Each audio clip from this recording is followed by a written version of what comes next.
नमस्कार, मैं प्रिया सेठ। आज के इस वीडियो में मैं आपको समास के बारे में बताऊंगी। तो देखिए, समास, कंपाउंड। समास के बारे में हम आगे पढ़ते हैं। समास का शाब्दिक अर्थ। समास का शाब्दिक अर्थ होता है संक्षिप्त करना या छोटा करना।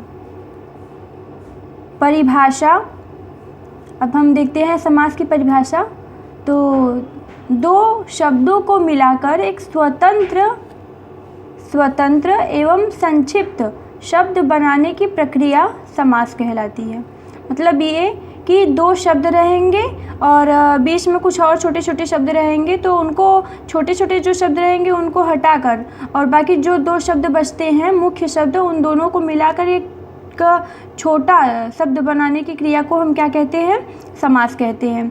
चलिए इसके एग्जाम्पल से हम देखते हैं। जैसे यहाँ पे हमने लिखा है सभा के लिए भवन। तो यहाँ पे हमने क्या किया है? सभा के लिए भवन को हमने यहाँ पे संक्षिप्त कर दिया है। क्या लिखा है हमने? सभा भवन। इसका भी अर्थ वही है कि सभा के लिए भवन है और इसका भी अर्थ वही है। तो देखिए यहाँ पे हमने क्या किया है? दो शब्दों को मिलाया है और ये जो एक नया शब्द बना है इसी को हम क्या कहेंगे? समास कहेंगे। जैसे देखिए यहाँ पे बैल की गाड़ी, तो यहाँ पर जो मुख्य शब्द है बैल और गाड़ी, तो देखिए दो शब्दों को हमने मिलाकर एक संक्षिप्त रूप दे दिया है। इसे संक्षिप्त मतलब होता है छोटा। तो बैल की गाड़ी अर्थात बैल गाड़ी। चलिए आगे बढ़ते हैं हम। इसे ध्यान से समझिएगा, सुनिएगा। समास में समस्त पद और समास विग्रह दो क्रियाएं होती हैं। क्या क्या होता है? समास में समस्त पद होता है और समास विग्रह, ये दोनों क्रियाएं समास के अंतर्गत आती हैं। जैसे रस भरा, तो यहाँ पे क्या हो गया है? रस से भरा।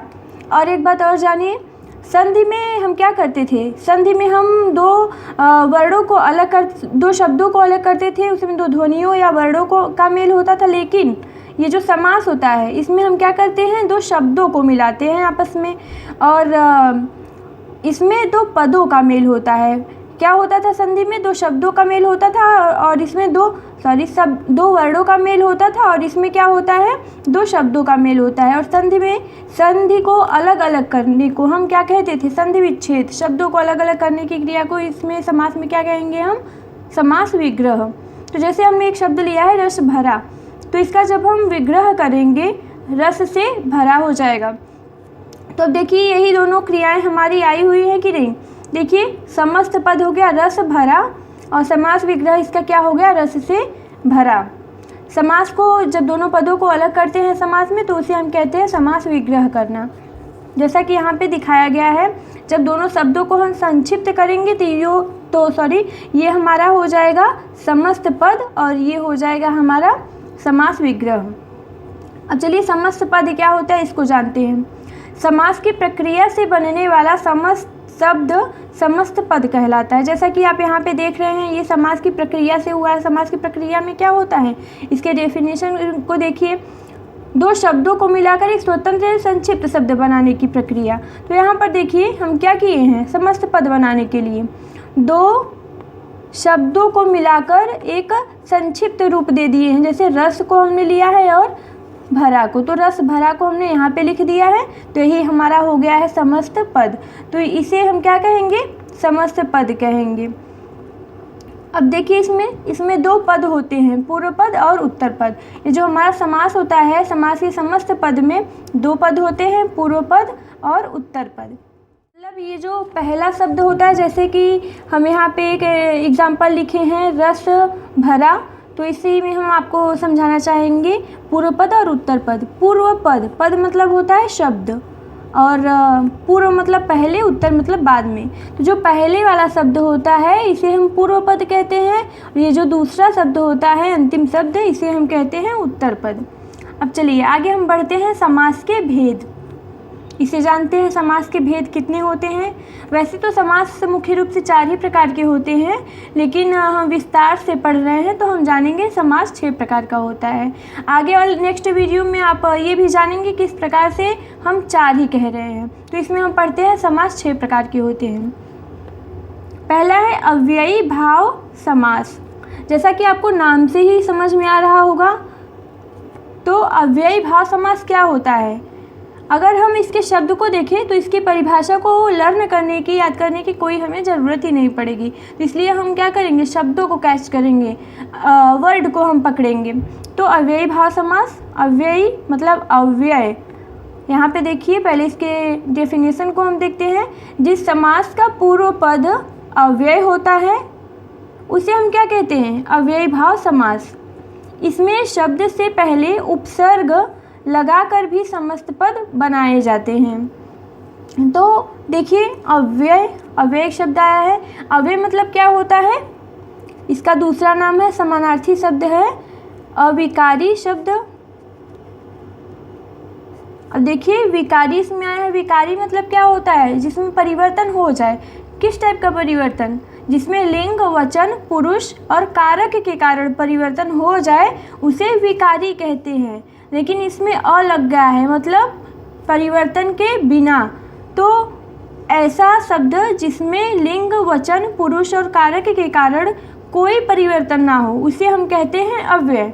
तो देखिए, यही कह रहा है कि जिस समास का पूर्व पद अव्यय होता है, मतलब उसका पहला शब्द ऐसा होगा जिसमें हम किसी प्रकार से परिवर्तन नहीं कर सकते। चलिए हम एग्जाम्पल के थ्रू अच्छे से समझेंगे। सब पहले इसे हम जानते हैं, इसमें शब्द से पहले उपसर्ग लगाकर भी समस्त पद बनाए जाते हैं। तो कहीं कहीं ऐसा भी होगा कि जिस शब्द में पहला पद उसका उपसर्ग रहेगा उसे भी हम क्या कहते हैं, अव्ययी भाव समास कहते हैं। ये एक समझने का ट्रिक है कि जिस शब्द के पहले यदि उपसर्ग लगा रहेगा तो वो शब्द हमारा किसके अंतर्गत आएगा, अव्ययी भाव समास के अंतर्गत। चलिए हम एग्जाम्पल से देखते हैं। जैसे प्रतिपल, तो प्रतिपल हमने यहाँ पे क्या किया, इसका विच्छेद प्रत्येक पल। देखिए, प्रतिपल दोनों शब्द को हमने एक में किया है और यहाँ पे हमने समास विग्रह किया प्रत्येक पल। तो यहाँ पे देखिए, ये जो हमारा प्रति है, यहाँ पे प्रति अव्यय है। ये जो प्रति है अव्यय है और उपसर्ग भी है। जैसे यहाँ पर देखिए बेखबर, तो विग्रह क्या किया है हमने, बिना खबर के। तो यहाँ पे देखिए खबर एक शब्द है, इसके पहले उपसर्ग लगा हुआ है। तो इस तरह से हम बहुत आसानी से इसे समझ सकते हैं कि ये हमारा अव्ययी भाव समास है।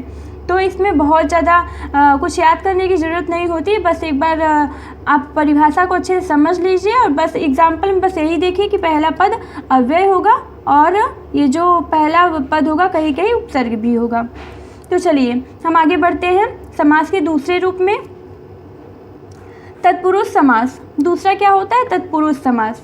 जिस समास का अंतिम पद प्रधान होता है उसे क्या कहते हैं, तत्पुरुष समास। अव्ययी भाव में पहला पद प्रधान होता है क्योंकि वही अव्यय होता है। तत्पुरुष समास में अंतिम पद मतलब उत्तर पद प्रधान होता है। प्रधान का मतलब यहाँ पे मुख्य होता है। कारक चिन्हों के अनुसार इसके 6 भेद होते हैं। अब देखिए, ये जो तत्पुरुष समास होता है बहुत ईजी होता है। अक्सर लोग इसी को बहुत ही हार्ड मानते हैं, बट बहुत ईजी होता है। जैसे देखिए, कारक चिन्हों के अनुसार इसके 6 भेद हैं। तो कारक चिन्हों के अनुसार इसके कितने भेद हैं, 6। तो हम देखते हैं 6 भेद है, तो कारक तो हमारे 8 होते हैं। ये अब देखिए, तो यहाँ पे हमने क्लियर किया है, कर्ता कारक और संबोधन कारक को छोड़कर, मतलब फर्स्ट एंड लास्ट कारकों को छोड़कर बाकी जो 6 कारक बचते हैं उसी को हम क्या कहते हैं, उन्हीं के अनुसार हम तत्पुरुष के भेद की रचना करते हैं।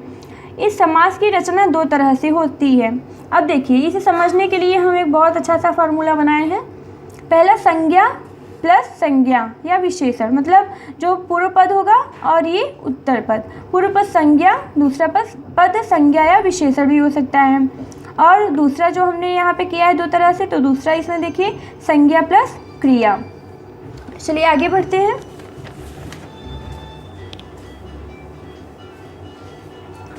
दूसरा है हमारा, पहला है तत्पुरुष समास में कर्म तत्पुरुष।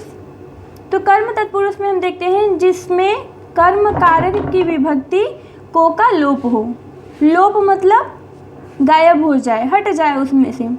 तो मतलब ये जब हम समस्त पद बनाएंगे उसमें को का लोप हो जाएगा। तो इसे समझने के लिए हम एग्जाम्पल के थ्रू समझेंगे तो बहुत अच्छे से हमें समझ में आएगा। जैसे कि हमने यहाँ पे लिखा है ग्रंथ को लिखने वाला, तो अभी तो इसमें हमने क्या किया है, समास विग्रह है। तो समास को समझने के लिए हम क्या करेंगे, देखिए ग्रंथ को लिखने वाला, तो इसमें क्या कह रहा है, जिसमें कर्म कारक की विभक्ति को का लोप हो। तो इसमें देखिए जिसमें को का लोप हो मतलब इसका लोप हो जाएगा। तो ग्रंथ को लिखने वाला ऐसा एक छोटा सा शब्द हम चुने जिसमें दो शब्द भी आ जाए और वो संक्षिप्त रूप भी हो। तो हम क्या करेंगे, इसे ग्रंथकार, देखिए दो शब्द आया हुआ है, एक पूर्व पद उत्तर पद हुआ, ये कर्म तत्पुरुष समास। और इसमें हमने क्या किया है, कर्म कारक की विभक्ति को का लोप किया। इसमें को कहीं दिख रहा है नहीं, तो मतलब ये क्या हो गया आपका कर्म तत्पुरुष समास।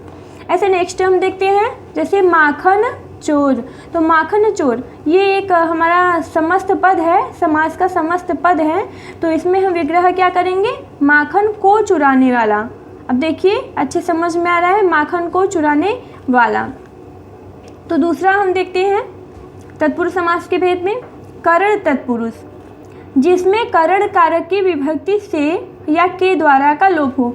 अगर आपको कारक अच्छे से याद होगा या फिर याद कर लीजिएगा, नहीं याद होगा, जैसे कर्ता ने कर्म को करण से संप्रदान के लिए अपादान से अलग होने में और संबंध काके की रारेरी अधिकरण में पर, ये सब होता है, कारक के चिन्ह और कारक होते हैं। तो इन्हीं के आधार पे हम तत्पुरुष समास के भेद को पढ़ते हैं। तो दूसरा हमारा है करण तत्पुरुष। तो इसके डेफिनेशन में कोई प्रॉब्लम नहीं होनी चाहिए, क्योंकि देखिए बहुत इजी से मैंने समझाया है यहाँ पे बहुत सरलता के साथ। और देखिए इसको आगे बढ़ते हैं हम। करण तत्पुरुष, इसमें करण कारक की विभक्ति से या के द्वारा का लोप होता है। तो इसमें देखिए करण का चिन्ह क्या होता है, करण कारक का चिन्ह होता है से या के द्वारा।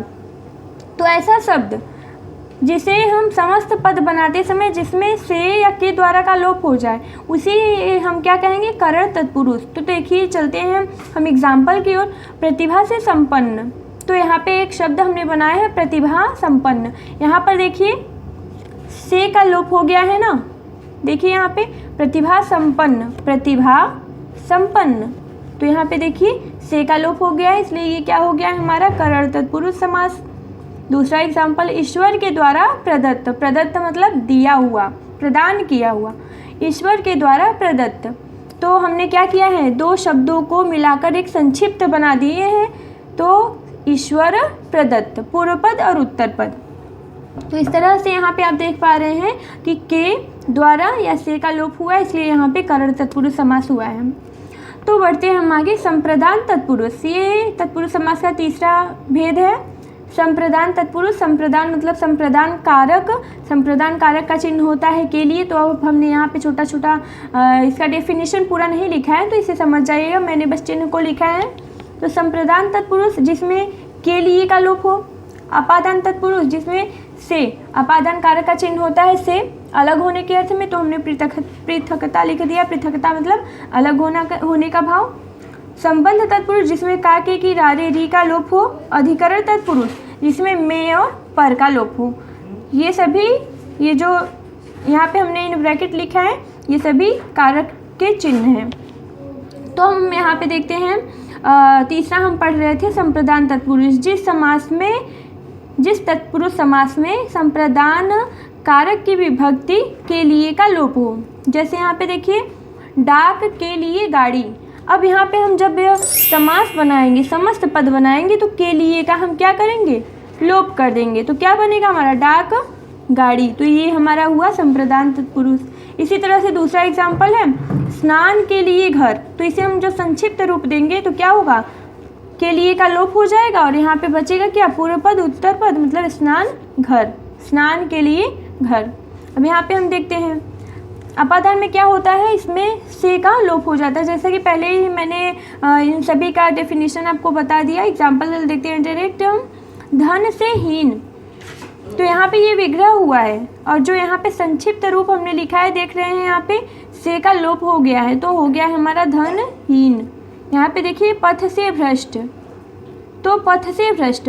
अब यहाँ पे पृथकता कैसे हो रही है, क्योंकि पथ से भ्रष्ट, भ्रष्ट मतलब क्या होगा, तो कोई पथ से हट जाएगा, खराब रास्ते पर चलेगा, अच्छे रास्तों से हट जाएगा, तो उसी हम कहेंगे ना कि पथ भ्रष्ट है, मतलब अपने रास्ते से, मार्ग से हट गया है, तो दूरी हो गई है। तो अलगाव की भावना आ रही है, यहाँ पे अलग होने का भाव यहाँ पे दिख रहा है। तो यही है पथ से भ्रष्ट, मतलब पथ भ्रष्ट। तो ये हमारा समस्त पद है और ये समास विग्रह है। चलिए हम नेक्स्ट देखते हैं संबंध तत्पुरुष। संबंध का चिन्ह होता है काके की रारेरी। तो यहाँ पे हमने एग्जाम्पल लिखा है पवन का पुत्र। तो यहाँ पे देखिए जिस समास में संबंध कारक के चिन्ह काके की रारेरी का लोप हो उसे हम क्या कहते हैं, संबंध तत्पुरुष समास। जैसे पवन का पुत्र का हमने लोप कर दिया है तो हो गया है पवन पुत्र। तो हरि की भक्ति, यहाँ पे देखिए कि संबंध कारक का चिन्ह है तो हरि भक्ति आया, तो हरि भक्ति ये समास हमारा समस्त पद बन गया है और ये समास विग्रह बन गया है। नेक्स्ट हम देखते हैं अधिकरण तत्पुरुष। इसमें क्या होता है, जिस समास में अधिकरण कारक के में पर विभक्ति का लोप हो उसे हम क्या कहते हैं, अधिकरण तत्पुरुष समास। जैसे कार्य में कुशल, तो यहाँ पे हमने एक समस्त पद बनाया है तो में का यहाँ पे लोप हो गया है, कार्य कुशल पूर्व पद, कार्य उत्तर पद कुशल। इसी तरह से सभी में उत्तम, तो क्या हो गया है, सर्वोत्तम। तो इसके आगे पढ़ने के लिए समास को नेक्स्ट वीडियो ज़रूर देखिएगा। Thank you.